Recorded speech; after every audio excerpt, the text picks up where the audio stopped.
नमस्कार, news and competition cracker channel में आपका स्वागत है।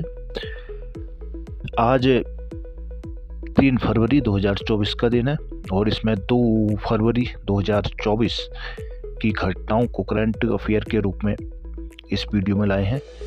ये द हिंदू हो गया, इंडियन एक्सप्रेस, हिंदुस्तान जनसत्ता और पीआईबी की वेबसाइट से लिए गए एक प्रमाणिक फैक्ट हैं। और अगर आप एसएससी, रेलवे, एनटीपीसी, यूपीपीसीएस या फिर किसी भी यूपीएससी का या फिर किसी भी स्टेट पीसीएस की परीक्षाओं में शामिल हो रहे हो या फिर आप किसी अपने स्टेट के ग्रुप सी एग्ज़ाम भी अगर दे रहे हो तो करंट अफेयर वहाँ पर आजकल करंट अफेयर का काफ़ी स्कोप है और उन परीक्षाओं में आपकी सफलता में ये थोड़ा योगदान दे और आपको करंट अफेयर के लिए अलग अलग जगहों ना भटकना पड़े, उसके लिए ये वीडियो लाए हैं। आशा करूँगा ये आपके लिए लाभकारी होगा। तो देरी ना करते हुए देखते हैं आजकल के महत्वपूर्ण करंट अफेयरों को। आज का करंट अफेयर में पहला क्वेश्चन है, हाल ही में वित्त मंत्री निर्मला सीतारमण ने अपने बजट भाषण में किस रोग के लिए टीकाकरण की घोषणा की है? ए मलेरिया, बी फाइलेरिया, सी सर्वाइकल कैंसर या डी एड्स? आंसर है इसका सी, सर्वाइकल कैंसर। केंद्रीय वित्त मंत्री निर्मला सीतारमण ने 2024-25 के जो अपने अंतरिम बजट भाषण में संकेत दिया है कि वो सरकार गर्भाशय ग्रीवा के कैंसर से निपटने के लिए टीकाकरण को सक्रिय रूप से बढ़ावा देगी। गर्भाशय ग्रीवा कैंसर का मतलब है सर्वाइकल जो कैंसर होता है। सीतारमण ने अपने बजट भाषण के दौरान कहा कि हमारी सरकार सर्वाइकल कैंसर से बचाव के उपाय के रूप में ये 9 से 14 वर्ष की लड़कियों के लिए टीकाकरण को प्रोत्साहित करेगी। इस प्रतिबद्धता के बावजूद वित्त मंत्री सरकार की योजना के बारे में विशिष्ट विवरण नहीं दिया है उन्होंने। सिर्फ राष्ट्रीय टीकाकरण, जिससे राष्ट्रीय टीकाकरण कार्यक्रम में इसे शामिल करने के बारे में अभी अनिश्चितता बनी हुई है। अर्थात इसको राष्ट्रीय टीकाकरण जो कार्यक्रम चलता है उसमें शामिल किया जाएगा या नहीं किया जाएगा, इस बारे में अभी कोई अनिश्चित मतलब निश्चित कुछ संकेत नहीं है, क्योंकि एक अंतरिम बजट है। इसलिए इसमें सिर्फ एक बारे में कहा गया है। भारत में जो सर्वाइकल कैंसर महिलाओं में दूसरा सबसे बड़ा आम कैंसर है, जो एक महत्वपूर्ण स्वास्थ्य चुनौती है। तो अगला क्वेश्चन देखते हैं, हाल ही में प्रधानमंत्री द्वारा भारत मोबिलिटी ग्लोबल एक्सपो का उद्घाटन किया गया था कहाँ? एक छत्तीसगढ़, बी झारखंड, सी नई दिल्ली या डी इनमें से कोई नहीं? आंसर है इसका सी, नई दिल्ली में। नई दिल्ली में इसका उद्घाटन किया गया था। प्रधानमंत्री Narendra Modi Bharat mobility global expo का उद्घाटन उन्होंने नई दिल्ली में किया था, जो ऑटोमेटिक परिदृश्य में एक अभूतपूर्व कार्यक्रम था। राष्ट्रीय राजधानी क्षेत्र में 1 से 3 फरवरी तक होने वाली इस एक्सपो का उद्देश्य गतिशीलता के वैश्विक केंद्र के रूप में भारत के उद्भव को उजागर करना है। 800 से अधिक प्रदर्शकों और 50 विदेशी प्रतिभागियों के साथ यह आयोजन संपूर्ण गतिशीलता मूल्य श्रृंखला को कवर करता है। एक्सपो में न केवल ऑटो शो बल्कि बड़े पैमाने पर टायर प्रदर्शनी, नवीनतम इलेक्ट्रिक वाहन और अत्याधुनिक तकनीकें भी शामिल की गई थी। इस आयोजन का उद्देश्य क्रेता विक्रेता बैठकों के माध्यम से रणनीतिक नेटवर्किंग की सुविधा प्रदान करना था, जिससे व्यवसायों को मूल्यवान कनेक्शन और साझेदारी स्थापित करने के लिए एक मंच प्रदान किया जा सके। अगला क्वेश्चन, भारत सरकार ने किस हवाई अड्डे को अंतर्राष्ट्रीय हवाई अड्डे की मान्यता दी है? ए पटना हवाई अड्डा, बी चेन्नई हवाई अड्डा, सी सूरत हवाई अड्डा या डी गुवाहाटी हवाई अड्डा? आंसर है इसका सी, सूरत हवाई अड्डा। गुजरात में स्थित सूरत हवाई अड्डे को आधिकारिक तौर पर भारत सरकार से एक अंतर्राष्ट्रीय हवाई अड्डे के रूप में मान्यता मिल गई है, जो नागरिक उड्डयन मंत्रालय और केंद्रीय मंत्रिमंडल की देखरेख में महत्वपूर्ण विकास है। यह रणनीतिक निर्णय सूरज की बढ़ती आर्थिक क्षमता को रेखांकित करता है। इसका उद्देश्य हीरा और कपड़ा उद्योग के लिए एक संपन्न केंद्र के रूप में शहर की स्थिति के अनुरूप वैश्विक कनेक्टिविटी को बढ़ाना है। और सूरत में एक हीरे का बहुत बड़ा मार्केट भी बन रहा है। सूरत हवाई अड्डे को अंतर्राष्ट्रीय दर्जा देकर सरकार का लक्ष्य आर्थिक विकास को बढ़ावा देना, विदेशी निवेश को आकर्षित करना और अन्य देशों के साथ राजनयिक संबंधों को मजबूत करना है। अंतर्राष्ट्रीय हवाई अड्डे के रूप में नामित होने से यात्री यातायात और कार्गो परिचालन दोनों में उल्लेखनीय वृद्धि होने, क्षेत्रीय विकास और वैश्वीकरण प्रयासों को बढ़ावा मिलने की भी उम्मीद है। गुजरात के भी जो मुख्यमंत्री हैं वो हैं भूपेंद्र बघेल पटेल और वहाँ के राज्यपाल हैं आचार्य देवव्रत। और गुजरात की स्थापना हुई थी 1 मई 1960 को। और गुजरात का जो प्रमुख लोक नृत्य है वो है गरबा। और यहाँ का जो मेला है या महोत्सव है वो है कच्छ महोत्सव। और अगर यहाँ की राज्यसभा की सीटें देखी जाए तो गुजरात से 11 सीटें हैं और लोकसभा के लिए 26 सीटें हैं। ये कुछ गुजरात से महत्वपूर्ण फैक्ट थे। अगला क्वेश्चन देखते हैं। हाल ही में किस राज्य सरकार ने क्लैगनर स्पोर्ट किट पहल योजना की घोषणा की है? ई राजस्थान, बी असम, सी तमिलनाडु या डी दिल्ली। आंसर है इसका सी तमिलनाडु। तमिलनाडु के युवा कल्याण और खेल विकास मंत्री उदयनिधि स्टालिन ने हाल ही में एक अग्रणी योजना की घोषणा की है जिसका उद्देश्य जमीनी स्तर पर खेल प्रतिभाओं का पोषण करना है। दिवंगत क्लैगनर करुणानिधि के नाम पर क्लैगनर स्पोर्ट किट पहल राज्य भर में 12,000 ग्राम पंचायतों को खेल किट प्रदान करने के लिए निर्धारित किया गया है। क्लैगनर स्पोर्ट किट योजना के तहत खेल किट का उद्घाटन वितरण 7 फरवरी को त्रिची में होने वाला है। यह आयोजन ग्रामीण स्तर के एथलीटों को उनकी खेल आकांक्षाओं को आगे बढ़ाने के लिए आवश्यक संसाधनों से लैस करने के लिए एक ठोस प्रयास की शुरुआत का प्रतीक है। कुछ एक्स्ट्रा फैक्ट देख लेते हैं तमिलनाडु के बारे में। तमिलनाडु के मुख्यमंत्री M.K. स्टालिन है अभी और वहाँ के राज्यपाल हैं R.N. रवि। और स्थापना की देखा जाए तो तमिलनाडु की स्थापना 1 नवंबर 1956 को हुई थी और तमिलनाडु की राजधानी चेन्नई है। अगला क्वेश्चन देखते हैं। हाल ही में ऑनलाइन गेमिंग के प्रतिकूल प्रभाव को कम करने के लिए किस राज्य सरकार ने डिजिटल डिटॉक्स पहल की घोषणा की है? ए तमिलनाडु, बी कर्नाटका, सी गुजरात या डी महाराष्ट्र सरकार। आंसर है इसका बी कर्नाटका।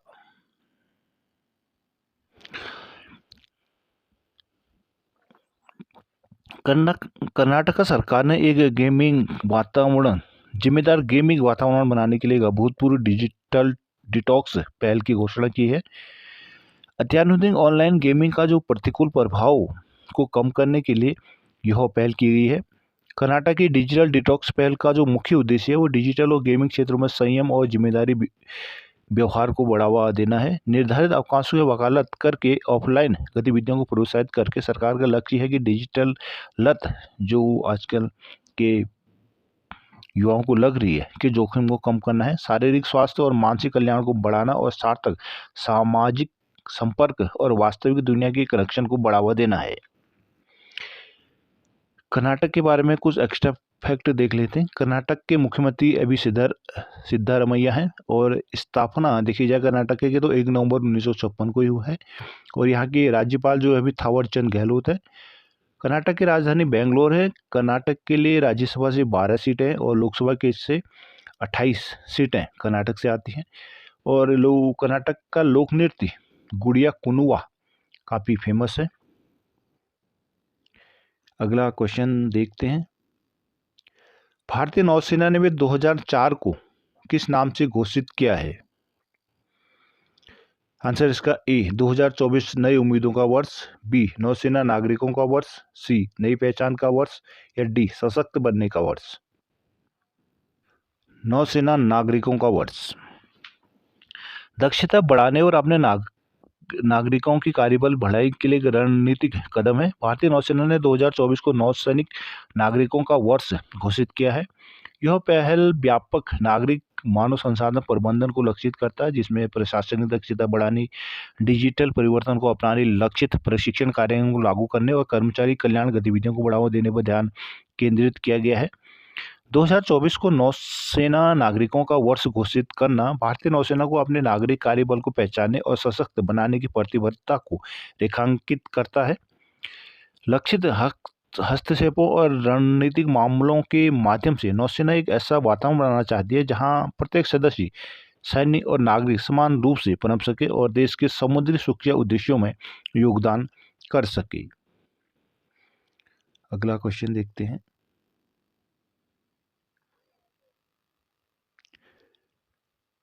हाल ही बजट में 2024-25 में कौन सा देश शीर्ष भारतीय सहायता प्राप्त करता रहा है? ए नेपाल, बी श्रीलंका, डी भूटान या डी इनमें से कोई नहीं। आंसर है इसका भूटान। वित्त मंत्री निर्मला सीतारमण द्वारा अनावरण किया गया अंतरिम बजट 2024 के अनुसार भारत के विदेशी सहायता आवंटन पर प्रकाश डालता है, जिसमें भूटान एक महत्वपूर्ण प्राप्तकर्ता के रूप में उभर रहा है। वित्तीय वर्ष 2024-25 में भारत ने अपने बजट का एक बड़ा हिस्सा विदेशी सहायता के लिए आवंटित किया था, जिसमें भूटान पर उल्लेखनीय जोर दिया गया है। 2023-24 के संशोधित अनुमान के अनुसार भारत सरकार ने विदेशी सरकारों को 6,541.79 करोड़ रुपये अनुदान के रूप में और 4,927.43 करोड़ रुपये ऋण के रूप में और 1,614.36 करोड़ रुपये प्रदान किए हैं, जिसने 2023-24 के लिए 5,848.58 करोड़ के बजट अनुमान को भी पार कर लिया है।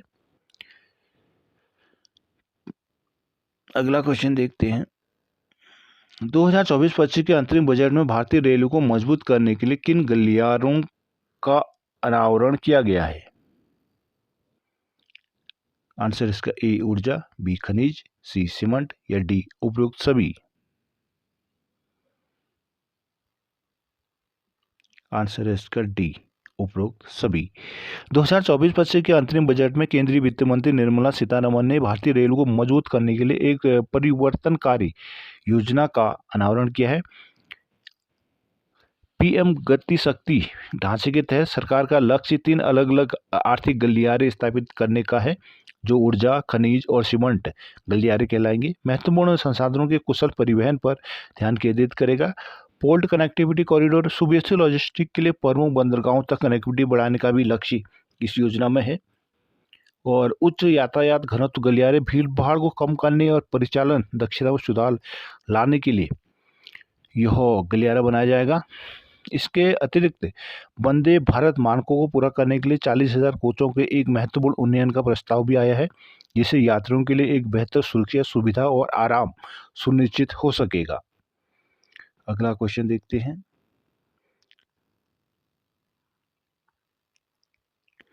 बजट 2024 में किस क्षेत्र के अनुसंधान और विकास के लिए 1 लाख करोड़ वित्तीय निधि कोष की स्थापना के बारे में कहा गया है? पहला है महिला विकास के बारे में, बी शिक्षा के बारे में, सी निजी क्षेत्र के विकास के लिए या डी चिकित्सा क्षेत्र के विकास के लिए। आंसर है इसका निजी क्षेत्र के विकास के लिए।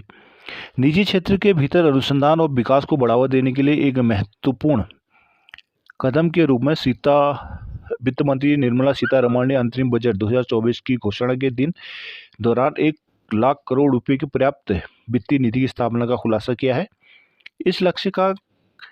इस कोष का लक्ष्य कम लागत या ब्याज मुक्त ऋण प्रदान करना है, जो 50 वर्षों तक बढ़ाया जा सकता है।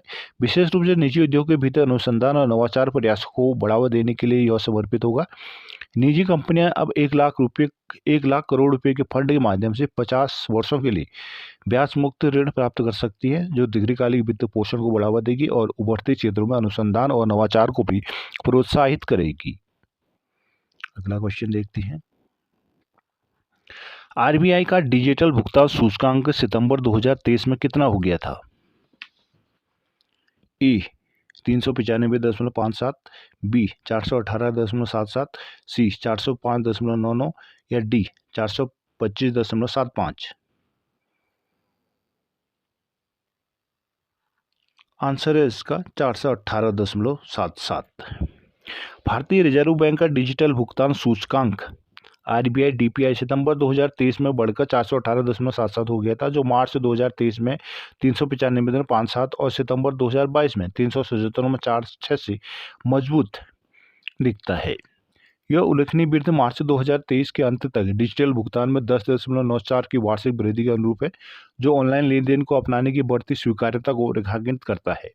सूचकांक की बढ़त का श्रेय भुगतान सक्षमकर्ताओं में महत्वपूर्ण प्रगति को देखा जाता है, जो डिजिटल भुगतान पारिस्थितिकी तंत्र में सुविधाजनक तंत्र द्वारा निभाई गई महत्वपूर्ण भूमिका को उजागर करता है। अगला क्वेश्चन देखते हैं।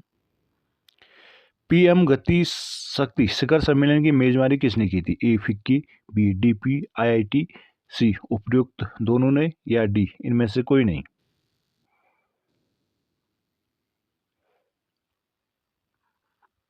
आंसर है इसका सी, उपयुक्त दोनों। पीएम गति शक्ति शिखर सम्मेलन federation of Indian chamber of commerce and industry FICCI, department of promotion of industry and internal trade DPIIT के बीच एक सहयोग नई दिल्ली में शुरू हुआ था। शिखर सम्मेलन ने पीएम गति शक्ति और व्यापक क्षेत्र विकास दृष्टिकोण जैसे विषयों पर अंतर्दृष्टि पैनल चर्चा की मेजबानी की है, जिसमें क्रॉस सेक्टोरल निवेश के अवसरों की खोज की गई है। इसके अतिरिक्त डिजिटल बुनियादी ढांचे और हरित लॉजिस्टिक पर भी केंद्रीय सत्रों ने लचीली और टिकाऊ आपूर्ति श्रृंखला के निर्माण के लिए नवीनतम दृष्टिकोण पर प्रकाश डाला है। अगला क्वेश्चन देखते हैं। विश्व आर्द्र भूमि दिवस मनाया जाता है? ए 3 फरवरी को, बी 2 फरवरी को, सी 5 फरवरी को, या डी 10 फरवरी को। आंसर है इसका बी 2 फरवरी को। 2 फरवरी 2024 को दुनिया विश्व वेटलैंड दिवस मनाने के लिए एक साथ आई है, जिसमें पर्यावरण और मानव कल्याण दोनों के लिए वेटलैंड के निर्विवाद महत्व पर जोर दिया गया है। विश्व वेटलैंड दिवस 2024 की थीम देखा जाए है wetland and human wellbeing. Wetland पारिस्थितिकी तंत्र और मानव समुदाय के स्वास्थ्य, सुरक्षा और समृद्धि के बीच जटिल संबंध पर प्रकाश डालती है। विश्व आर्द्र भूमि दिवस प्रतिवर्ष 2 फरवरी को मनाया जाता है, जो 1971 में ईरान के रामसर में हुई रामसर हस्ताक्षर से आर्द्र भूमि में रामसर कन्वर्सेशन वर्षगांठ का प्रतीक है। और 2 फरवरी 1957 विश्व आर्द्र दिवस 2 फरवरी 1927 और 1997 को रामसर सम्मेलन की 16 वर्ष पूरे होने के उपलक्ष्य में मनाए जाते हैं। यह दिवस 1997 से लगातार मनाया जा रहा है। आर्द्र भूमि के संरक्षण और बुद्धिमानीपूर्ण उपयोग के उद्देश्य से की गई यह अंतर्राष्ट्रीय संधि एक महत्वपूर्ण मील का पत्थर थी, जिसमें आर्द्र भूमि के मूल्य को वैश्विक मान्यता मिली थी। अगला क्वेश्चन देखते हैं।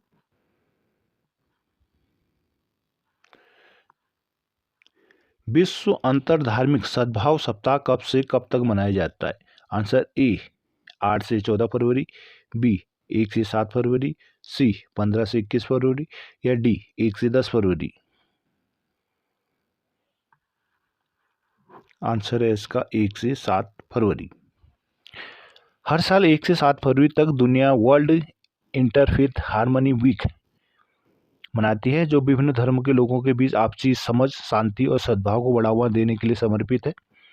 2010 में संयुक्त राष्ट्र महासभा द्वारा स्थापित यह सप्ताह भर चलने वाला सामूहिक शांति और अहिंसा की संस्कृति के निर्माण में अंतर धार्मिक संवाद की महत्वपूर्ण भूमिका प्रकाश डालता है।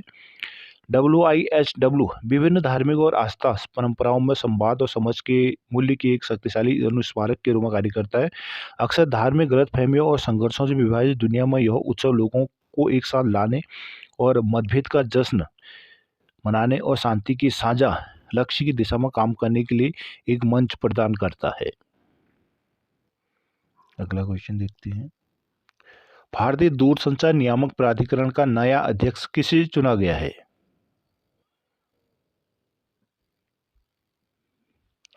पहला है PD वाघेला, बी है अनिल कुमार लाहोटी, सी विनय तोमर, या डी नवीन श्रीवास्तव। आंसर है इसका अनिल कुमार लाहोटी। अनिल कुमार लाहोटी को ट्राई के अध्यक्ष नियुक्त किया गया है। पूर्व रेलवे बोर्ड प्रमुख अनिल कुमार लाहोटी को PD वाघेला द्वारा छोड़ी गई रिक्ति के बाद भारतीय दूरसंचार नियामक प्राधिकरण ट्राई का अध्यक्ष नियुक्त किया गया है। कार्मिक और प्रशिक्षण विभाग DOPT द्वारा अनुमोदित यह नियुक्ति भारत के दूरसंचार क्षेत्र में एक महत्वपूर्ण बदलाव का प्रतीक है। सिविल इंजीनियरिंग की पृष्ठभूमि में मास्टर ऑफ इंजीनियरिंग की डिग्री के साथ भारतीय रेलवे सेवा इंजीनियर IRSE लाहौटी अपनी नई भूमिका में व्यापक नेतृत्व और अनुभव और रणनीतिक प्रबंधन में विशेषता लिए आए हैं। पीटी वाघेला ने नवंबर 2023 में पद खाली कर दिया था, जिसे लाहौटी की नियुक्ति हुई। लाहौटी का कार्यकाल शुरू में 3 साल के लिए या जब तक वो 65 वर्ष के नहीं हो जाते। मीनाक्षी गुप्ता का स्थान लेंगे, जिन्होंने अस्थायी रूप से यह पद संभाला हुआ था। अगला क्वेश्चन देखते हैं। हाल ही में भारत और किस देश के बीच उन्नत रक्षा सहयोग के क्षेत्र समझौते पर हस्ताक्षर किए हैं? भारत और इजराइल, बी भारत और ओमान, सी भारत और रूस, डी भारत और अमेरिका। आंसर है इसका बी भारत और ओमान। भारत और ओमान ने उन्नत रक्षा सहयोग के माध्यम से अपनी रणनीतिक साझेदारी को मजबूत करने में महत्वपूर्ण प्रगति की है और अभी उन्होंने एक समझौते पर भी हस्ताक्षर किए हैं। यह समझौता सैन्य उपकरणों की खरीद के लिए स्पष्ट दिशा निर्देश देता है और उनकी रणनीतिक साझेदारी को मजबूत करने की दिशा में एक ठोस कदम का भी प्रतीक है।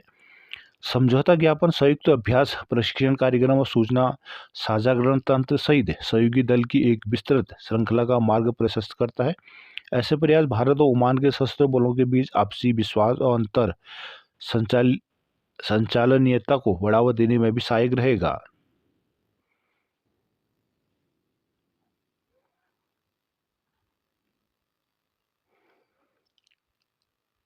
अगला क्वेश्चन देखते हैं।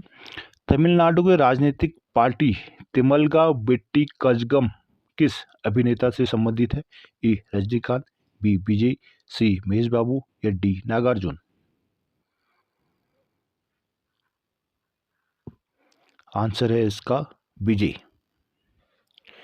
लोकप्रिय तमिल अभिनेता विजय ने 2 फरवरी को अपनी राजनीतिक पार्टी तमिलगा वेट्टी कजगम के गठन की घोषणा की है। यह घोषणा 2024 के लोकसभा चुनाव से पहले एक महत्वपूर्ण क्षण के रूप में आती है, जो विजय के राजनीतिक क्षेत्र में आधिकारिक प्रवेश का प्रतीक है। विजय ने एक प्रेस कॉन्फ्रेंस के दौरान अपनी नवगठित पार्टी के नाम के रूप में तमिलगा वेट्टी कजगम का अनावरण करते हुए घोषणा की, जबकि उन्होंने एक खुलासा भी किया कि उनकी पार्टी आगामी 2024 लोकसभा चुनाव नहीं लड़ेगी। उन्होंने 2026 के तमिलनाडु विधानसभा चुनाव में भाग लेने का इरादा व्यक्त किया है। तो दोस्तों, ये थे आज के महत्वपूर्ण करंट अफेयर। आशा करता हूँ ये आपके लिए लाभदायक साबित होगा। तो दोस्तों, अगली वीडियो के लिए चैनल को सब्सक्राइब जरूर कर लीजिएगा और जितना अधिक से अधिक लाइक और शेयर कर सके आपकी मेहरबानी होगी, तो सपोर्ट कीजिएगा। धन्यवाद एंड थैंक्स फॉर वॉचिंग।